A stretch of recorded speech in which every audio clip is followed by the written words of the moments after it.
ವಾಂಗಿಭಾತ್ ಗೊಜ್ಜು,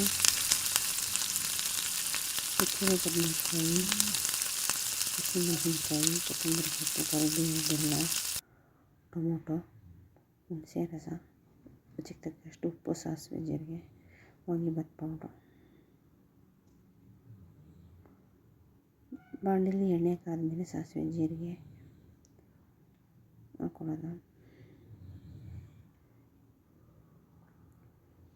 ಹಸಿಮೆಣಸಿನ್ಕಾಯಿ, ಕರಿಬೇವು,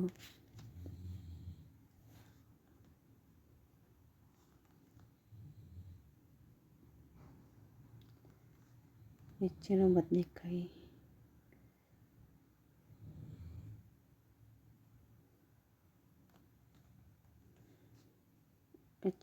ಹಾಕೊಂಡ್ಮೇಲೆ ಚೆನ್ನಾಗಿ ಫ್ರೈ ಮಾಡಬೇಕು. ಚೆನ್ನಾಗಿ ಫ್ರೈ ಮಾಡಿದ್ಮೇಲೆ ತುಂಬ ಚೆನ್ನಾಗಿರುತ್ತೆ ಟೇಸ್ಟ್. ವಾಂಗಿಭಾತ್ ಪೌಡ್ರು ಅಂದರೆ ಮನೇಲಿ ಮಾಡ್ಕೊಂಡಿದ್ದು ಚೆನ್ನಾಗಿರುತ್ತೆ.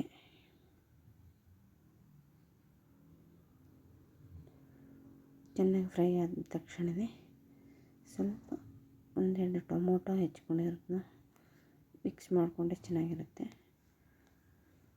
ಸ್ವಲ್ಪ ಫ್ರೈ ಆದಮೇಲೆ ಅರ್ಧ ಬೆಂದಾದ್ಮೇಲೆ ಮುಕ್ಕಾಲು ಭಾಗ ಬೇಯಬೇಕು. ಆಗ ಸ್ವಲ್ಪ ಟೊಮೊಟೊ ಆ್ಯಡ್ ಮಾಡ್ಕೊಳ್ಳೋದು.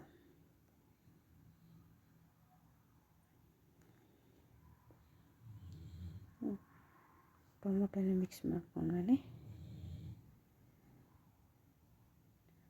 ಚೂರು ಬೆಲ್ಲ,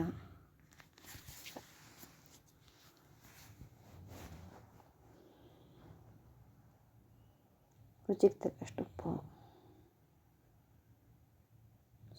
ಸ್ವಲ್ಪ ಹುಣಸೆ ರಸ,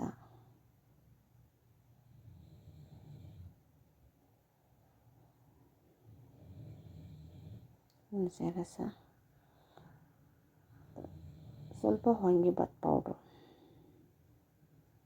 ಮಿಕ್ಸ್ ಮಾಡ್ಕೊಂಡ್ಮೇಲೆ ಸ್ವಲ್ಪ ಸೈಡಿಗೆ ಗೊಜ್ಜು ಎತ್ತಿಟ್ಕೊಳ್ಳೋದು. ಎಷ್ಟು ಬೇಕೋ ಅಷ್ಟಕ್ಕೆ ಅನ್ನಕ್ಕೆ ಗೊಜ್ಜು ಹಾಕಿ ಕಲಿಸ್ಕೊಳ್ಳೋದು.